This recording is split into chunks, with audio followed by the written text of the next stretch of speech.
Muy buenas tardes, estimados alumnas y alumnos. Continuamos con el tema de arrendamiento financiero, punto 4.6 de la RT18, venta acompañada o seguida de arrendamiento. Esto es lo que en inglés es conocido como sale and leaseback.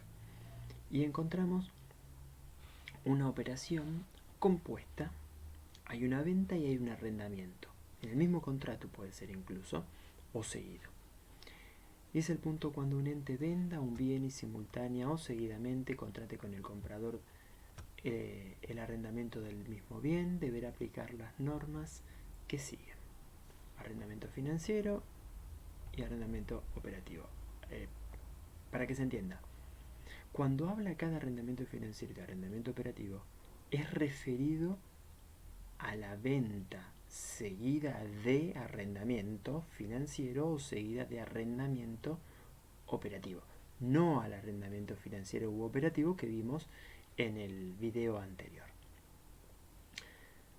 Para entender un poquito la naturaleza de esta operación, vamos a tratar de contextualizarnos. Un ente vende un bien y lo alquila al mismo bien que vendió. O sea, no un bien idéntico, sino exactamente el mismo bien. Y ese alquiler que hizo del bien que era de él y que acaba de vender puede tener las características de ser financiero o bien de ser operativo. Entonces la pregunta es, ¿por qué un ente vende un bien y lo alquila? Bueno, si bien en principio podría haber múltiples causas, a los efectos de generar un modelo, de modelizar, lo que está implícito en la norma es lo siguiente: el ente no puede prescindir del bien porque lo vuelve a alquilar. Entonces, la intención del ente no es desprenderse del bien, si no, no lo volvería a alquilar, lo necesita en términos productivos. Por lo tanto, el ente lo que tiene es un problema financiero.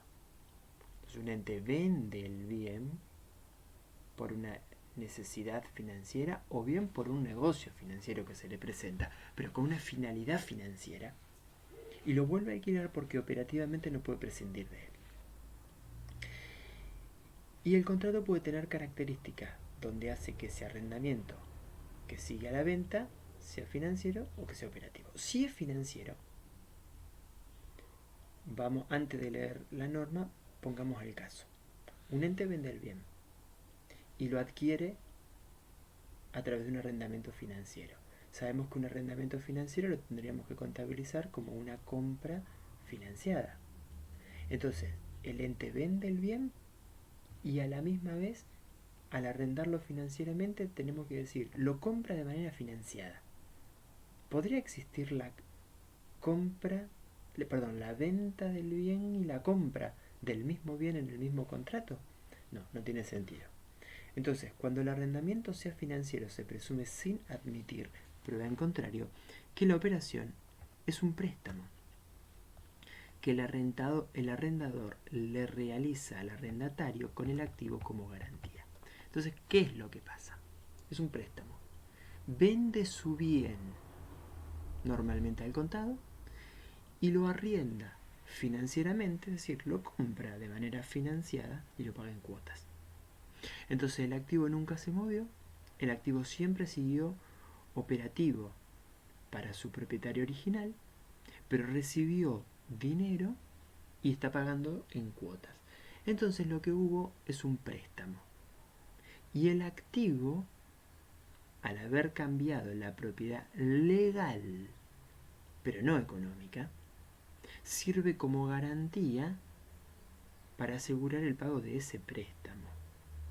¿Por qué hacer este tipo de contrato y no un contrato tradicional donde el activo sirva como garantía? En principio, vamos a plantear que las partes podrían actuar como quieran, nosotros nos tenemos que limitar a contabilizarlo. Pero, como fundamento podemos encontrar que es mucho más fácil la ejecución, porque acá no hay que buscar ejecutar un deudor para que se transfiera una determinada propiedad o se venda. El activo legalmente ya le pertenece al otro. Entonces, contablemente, el activo se mantiene en la contabilidad del arrendatario, porque no reconozco ni venta ni compra del otro. Y si no hubo venta, entonces no se reconocerá ningún resultado por la operación de venta.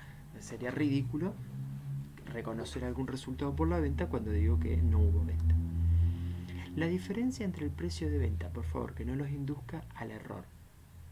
El contrato dice un precio de venta, a pesar que contablemente no la considere como tal. Y el importe total de las cuotas mínimas se tratará como un costo financiero. En definitiva, recibí dinero y lo que yo ahora, que el precio de venta, lo que yo recibí, y lo que yo tengo que pagar, esas cuotas mínimas, estoy devolviendo lo que originalmente recibí, es decir, el precio de venta, y su diferencia, porque yo devuelvo más de lo que recibí, es un costo financiero. En definitiva, son intereses. Estoy simplificando al decir intereses. El costo financiero, como les dije en el video anterior, incluye más cosas. Pero, por una simplificación conceptual, pensémoslo como intereses.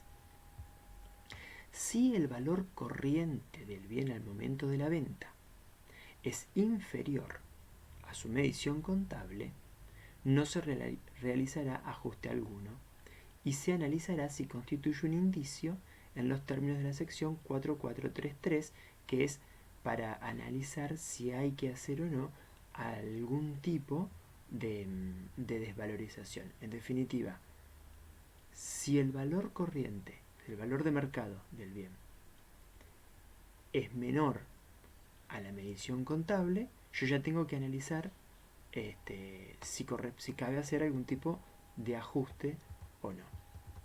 Arrendamiento operativo. Acá sí es más complejo. Porque el arrendamiento operativo yo lo considero como un alquiler. Entonces digo que hay una venta y que hay un alquiler. Por lo tanto acá la venta contablemente la voy a reconocer. Y voy a reconocer los alquileres perdidos por el otro lado. Entonces, ¿dónde está la complicación? Si parece muy claro. Lo vamos a ver en la redacción de la norma. Porque sigue teniendo como base, este caso, un negocio o una necesidad financiera, porque operativamente sigo sin poder prescindir del bien, porque lo vendí y lo volví a alquilar, quiere decir que no puedo dejar de usarlo, y a la misma vez sigo teniendo la necesidad del efectivo. Entonces acá se producen las dos cosas. Necesito o quiero el efectivo, que hay un negocio financiero por un lado, y por el otro hay verdaderamente un alquiler. Bien, dice, cuando el arrendamiento sea operativo, primero se determinará si la medición contable del bien a la fecha de transacción es superior al valor corriente. Si esto es así, desvalorizo. Este párrafo está al principio por una cuestión de orden. En realidad no tiene que ver en sí con el arrendamiento, con la venta y posterior arrendamiento. Es una cuestión que se puede dar en cualquier momento si es que cabe una desvalorización. Pero justamente este tipo de operaciones puede poner en evidencia que hay que hacer una desvalorización. Entonces decimos, si el valor contable es mayor al valor corriente, bueno, desvaloricemos. Luego, una vez que ya tengo el valor contable bien medido, dice, se procederá como sigue.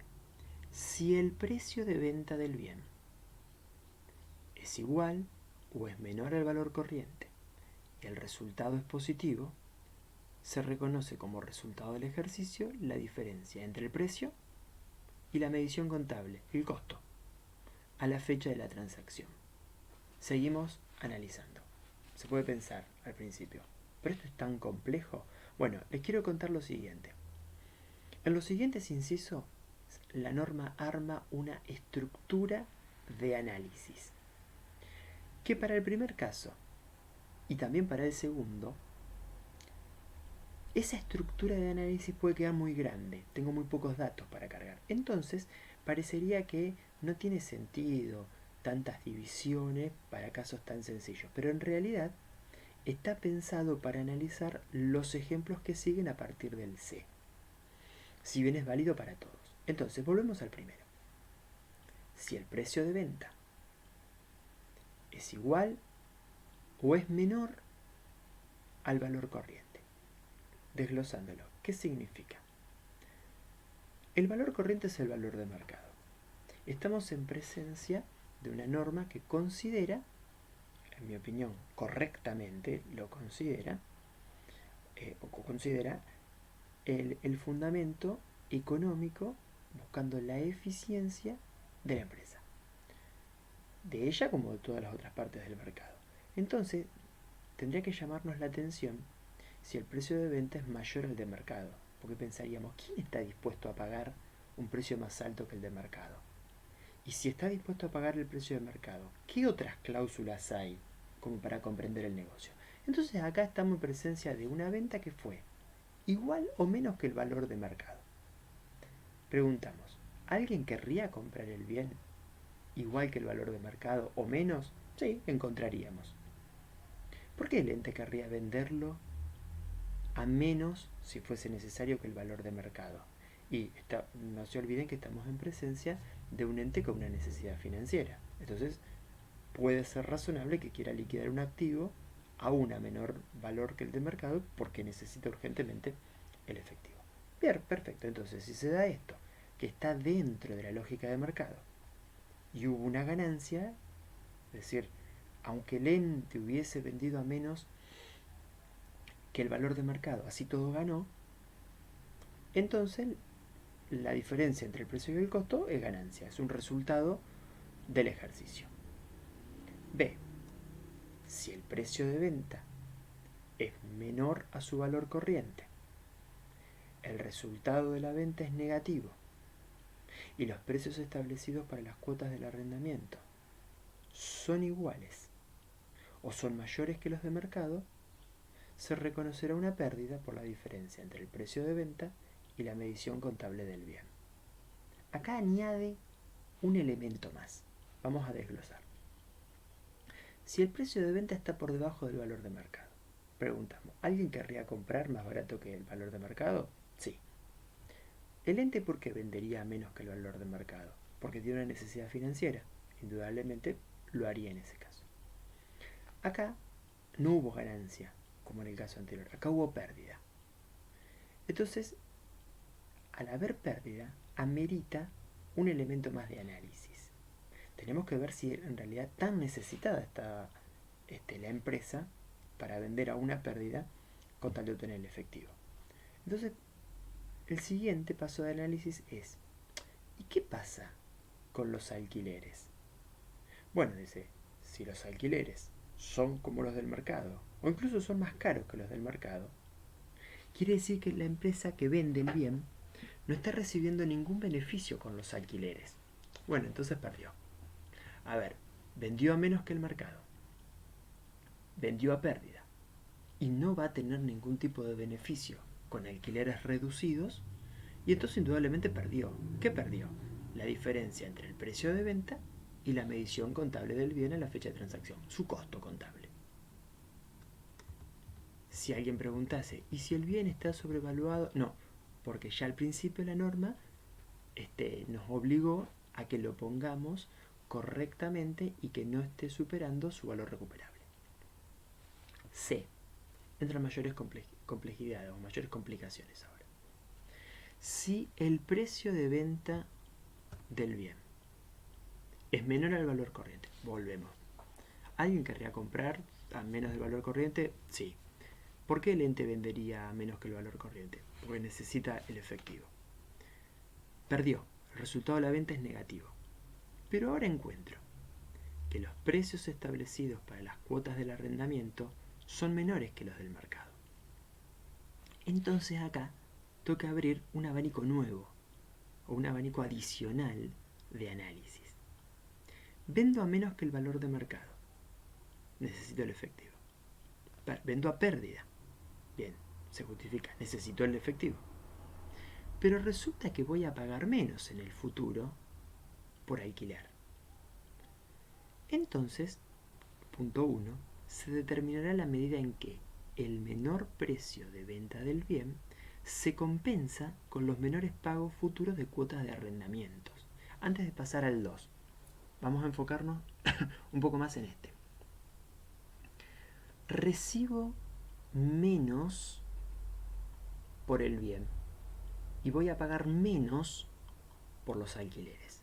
Supongamos que se da exactamente en el mismo monto. Supongamos que yo voy a recibir 100 pesos menos del valor corriente del bien, pero a la misma vez, medidos en valor actual, voy a pagar 100 pesos menos de alquileres. En definitiva, yo no puedo decir que perdí hoy por la venta y que tengo un beneficio extraordinario mañana por los pagos menores de los alquileres con respecto a los del mercado. Eso está vinculado.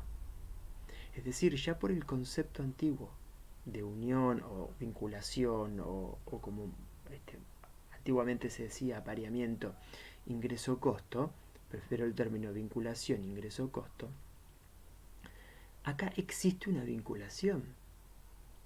No hice un mal negocio hoy vendiendo a menos y un excelente negocio mañana pagando menos de alquiler. Es la misma operación. Entonces, en ese caso, ni perdí por la venta ni gané por los alquileres. Entonces, este ejemplo lo busqué a propósito con el mismo valor de la venta y el mismo valor descontado de los alquileres. Pero claro, podrían no ser iguales. Entonces, punto 2. Se reconocerá una pérdida por la diferencia entre el precio de venta y el valor contable del bien a la fecha de la transacción que no esté compensada por los ahorros futuros, por los ahorros en los futuros pagos de cuotas por arrendamiento. Supongamos que hoy acepté recibir 100 pesos menos por el valor del bien y voy a pagar de alquileres 80 pesos menos, en valores actuales, del valor de mercado.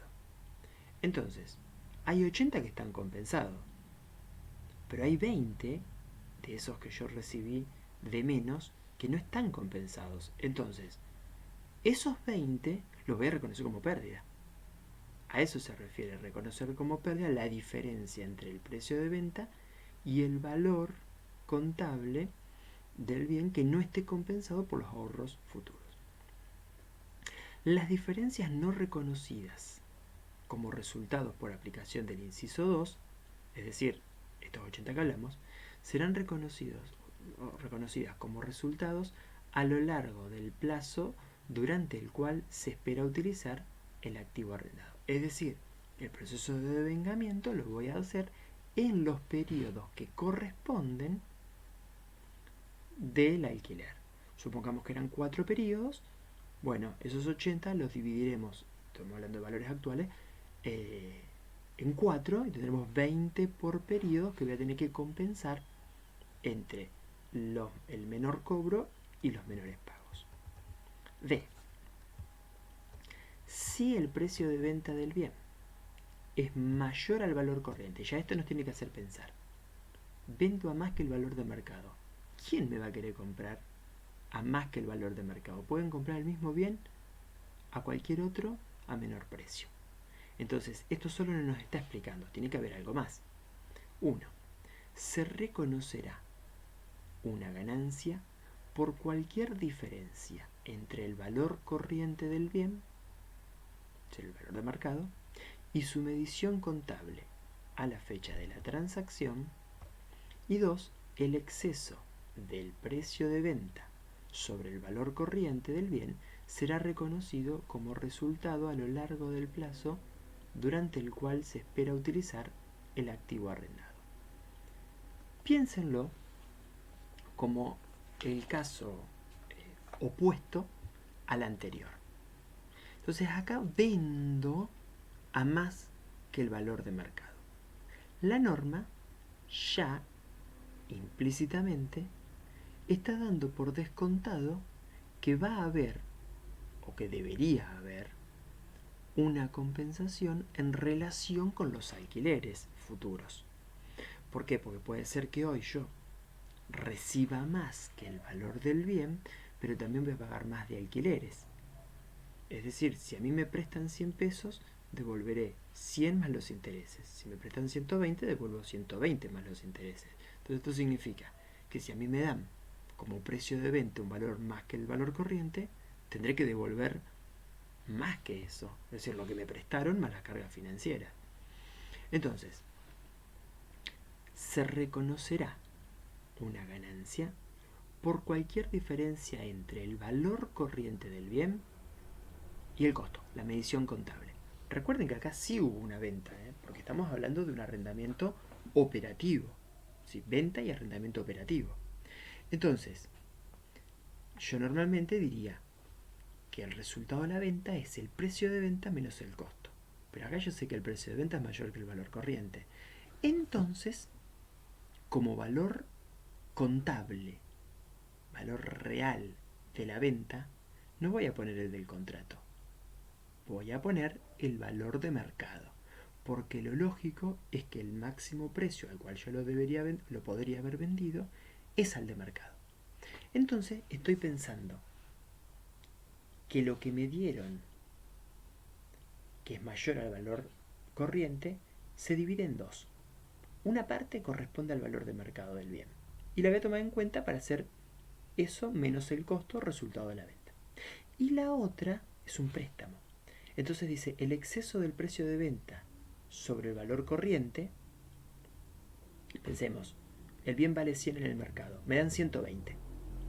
De esos 120, 100 son por el precio del bien, el real.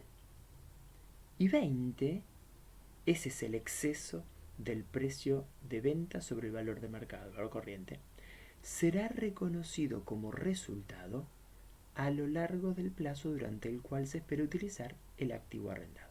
A ver, lo voy a reconocer entonces como un resultado mientras dure el contrato. ¿Por qué? Porque estoy considerando que ese importe en exceso que me dieron, yo lo tengo que devolver. Entonces, ¿cómo voy a hacer el neteo? Reconozco como verdadera venta el valor corriente, el de mercado. Eso lo voy a tener, por decirlo, el exceso, los 20 de nuestro ejemplo, lo voy a tener, por decirlo de una manera, reservado para ir dándolo de baja cuando voy pagando los alquileres.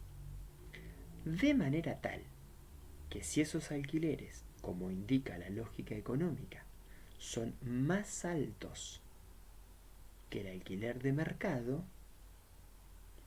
yo voy a ir reconociendo esa pérdida del alquiler más alto neteada de esa ganancia diferida del exceso del precio de venta. Eso me arrojaría un alquiler neteado que sea el de mercado. Es por eso entonces que voy a diferirlo y no reconocerlo como ganancia ahora, sino reconociéndolo restando, para hacerlo en términos netos, a ese alquiler en exceso que voy a pagar durante el periodo de vigencia del contrato. Porque la lógica subyacente acá es la siguiente, que lo hablamos hace un momento. Recibo más porque recibo el precio real, correcto, de mercado del bien, más un exceso que es un préstamo adicional que voy a terminar pagándolo, pero lo voy a terminar pagando dentro del concepto de alquiler. Entonces, ese concepto de alquiler que yo pago es el de mercado, más ese exceso que estoy devolviendo. Cuando le resto proporcionalmente ese excedente que pagué, entonces termino encontrando el verdadero alquiler de mercado. Bien, con esto terminamos arrendamiento por la RT18. La semana que viene comenzaremos a ver por NIF 16. Es un marco totalmente distinto a este. Los animo a que estudien. Por favor, pregúntenme las dudas al mail de las consultas que estaba en uno de los primeros videos, o bien me las pueden preguntar a mi mail personal que lo dejé en el video anterior. Hasta luego y espero que estudien, que aprovechen bien el tiempo en este momento tan especial que estamos viviendo por esta situación de la pandemia. Un saludo para todos.